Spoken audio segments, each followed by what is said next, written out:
Okay, so this is a bit of an unscripted video where I'm going to talk about the Ash rework changes, my perspective on them, and also I think I will probably, if I can get my schedule right next week, do a normal one of these single frame raids to sort of go over it. But given that the biggest change was in Bladestorm, which is something you simply can't use in the raid if you want to be on the buttons. And given that buttons are obviously a huge part of the raid, it's a bit prohibitive. But anyways, the other changes were actually really good. So I probably will do a single frame raid with the guys or the group or whatever you call them.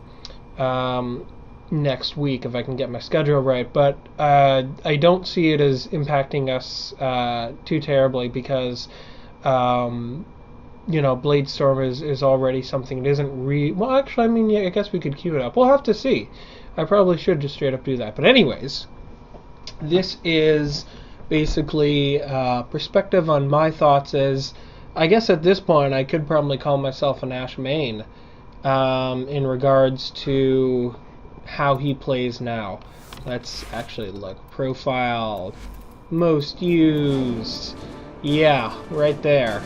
So I guess that makes me an Ash main, even if it is down to 8%. So anyways, things that changed. Shuriken was completely unchanged. That's fine. It works. It has this auto-targeting that it does. And sometimes it zips around you, but it can only go so fast. It can only arc so much. Smoke screen was changed so that you no longer have to be stationary when doing it or even on the ground. That is a good change. In every way, this makes you more mobile, more able to actually achieve what you want to achieve. Changes to teleport. It teleports you to anything with a health bar now, which means that you could actually teleport to, let's say, little caches or whatnot. It really is anything with a bar of health, which I find to be incredibly cool because, again, you're more mobile now. You don't just have to teleport to enemies. You can teleport to any. That means barrels that explode or whatever. You can teleport to it now. So yeah, I would say that this is actually pretty much completely in line with Smokescreen in that you are more mobile as the sort of thrust of this update actually. And the last one, of course, is I think that comes with some controversy for a lot of people, but for me, I find to be slightly more time-consuming and also energy-consuming, but not a dramatic change in functionality such that I would say he is now completely neutered. I will tell you though, and in which I will agree, the default cost per mark is 15 energy. So I can switch it to this. So yeah, you can see. Energy per mark, while invisible, is of course 2/3 of that, at 10 energy. But if you do the math, you'll actually see that in order to match the 100 default energy before, you don't really, because what you get is you don't get a whole number, and you don't even really get a whole number of blade storms is what I would actually say. So the number it works out to is about you get 7 casts for 15 energy, and that's basically what 10 times 15 is 150 minus 3 times 15, 45. So yeah, that gets you 105. So you get way fewer casts per unit energy, and it takes longer to really set it up. So that's bad. And I will tell you that it is strictly just less energy efficient, and you don't do more damage for that unit of energy.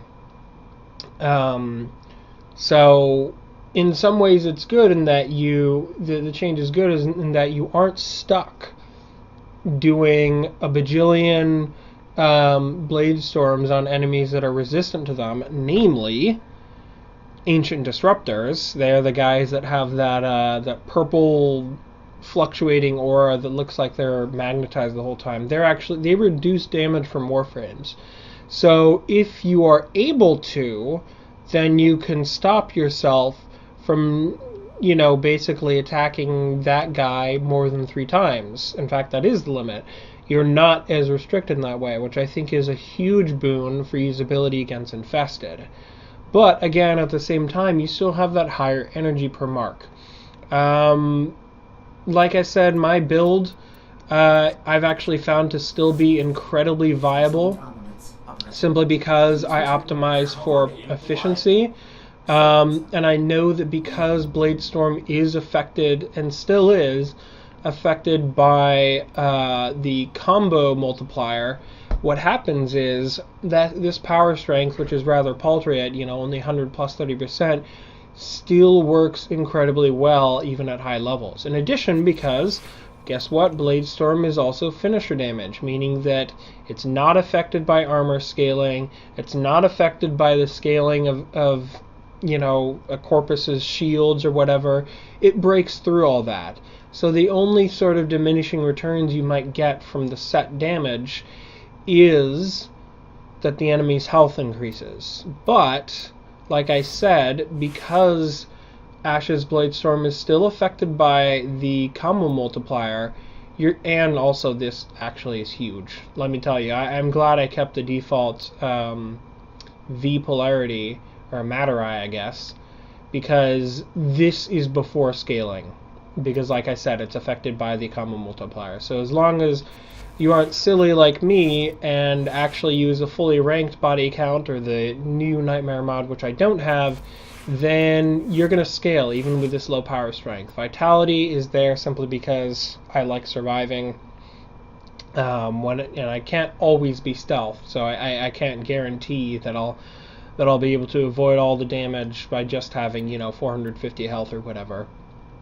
Stretch, that's to counter this, which is power duration. Power duration I've actually found to be incredibly useful because this is sort of a jack of all trades kind of thing. I like having smokescreen as an option for when I want to go into a mission and I want to simply maybe just do a spy mission or something, and I don't have to change up my loadout to do it.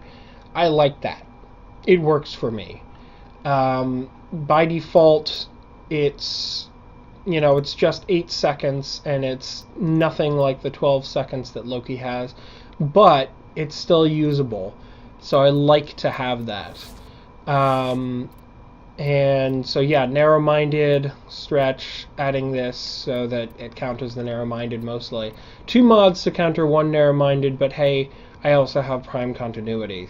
So I think you can probably tell that this is mostly built around countering some of the negatives. Prime flow I keep in there. I might actually just be able to get rid of it at this point, simply because when I generally run Ash, I usually run him with, I guess this is a spoiler for those that haven't done Second Dream, but it is a year on, so the warning's there. But what I usually do when I'm playing as Ash, I usually go with Xeneric, and I have this mastery so that it is an incredibly low regen rate. It's 15 seconds below 3 minutes in order to get that up so I can get the energy overflow and have pretty much unlimited energy. And in fact, I tend to very much fill up my energy before having to reuse it. So really I could probably take out the primed flow and do something else in that slot, but it is what it is. And yeah, so it's not really like I've found that this build to be incredibly viable and incredibly versatile, simply because of, again, the focus on energy efficiency and duration, and I still do plenty enough damage. I mean, I probably could do more, so I could probably rework this a little bit, but this is the build that I go with. So for me, in that regard, sorry to dip back into Bladestorm, it hasn't affected me as much because of the focus on energy efficiency. And yeah, that's pretty much what it comes down to. I do also, it is nerfed, and you still get some of the cinematic effect that you had with previous Blade Storms. Of course, you can also be interrupted by simply another person killing the enemy, which is now a possibility, and now they aren't immune to damage like they used to be. So, in ways, while it restricts you from doing purely press 4 to win, it also frees you from being trapped by it. So I would consider it a change more than it is now objectively worse. I still use it, but I've actually noticed, and this happened in the long sortie excavation. I really should have brought another frame on that note, just because he still has no CC. Other than the minute amount of time that enemies get knocked back by your smoke screen. I noticed that I did actually end up using Bladestorm less, simply because, yes, it does a lot of damage. Well, it was also Corpus, so Nullifier is yuck. Yes, it does less damage because there's more setup time, and you're also not warping through things, so you literally have to see an enemy to mark it. I would say that it is less usable. I would actually say that Bladestorm is less usable, but at the same time, it does actually fit with the theme of the other ones, where Smokescreen and Teleport make you more mobile. Guess what? You're no longer stuck in 18 strikes of press 4 to win when you do this. So you are more mobile when you do Bladestorm. In addition, because you can mark the enemies, you can queue up the ones that you want to attack. You don't have to do it now. Obviously, there's a necessary delay, so if you did want to do it now, you have to press 4 twice. So, I still am in the mindset of it is different. It is slightly worse. It is slightly less energy efficient. It takes more time to queue up. But I don't think it breaks the frame, because in perspective, a lot of this has actually made Ashe a lot more mobile. You can continue. In fact, in some ways, I find the playstyle to be more engaging, which is probably what they were planning on DE in this regard, because when you are attacking, when you're playing as Ashe, you never need to stop pressing buttons with the way I have it up. You can pretty much, in fact, I was using my Spear Prime, shooting with this. I actually like this build a lot, but I can get into that in some other video. When I was shooting with my Spear Prime, taking out enemies, I was also using my Shuriken to load up on bleed procs, which weren't reduced by armor or anything like that. So I've just found that I now have more buttons to press, and I don't have to check out when I'm doing Bladestorm. So it's different. He is different, and there will be an adjustment for people that really like Ashe, like myself, actually. But I don't think it's altogether worse. So give him a try, and I guess for those on consoles, you'll have to wait in that regard. But give him a try, and I think he's alright. So that's my perspective on Ashe, the changes, and how to play him. So I guess in a tiny recap, he's more mobile. Adjust. It'll be fine. Alright, take care.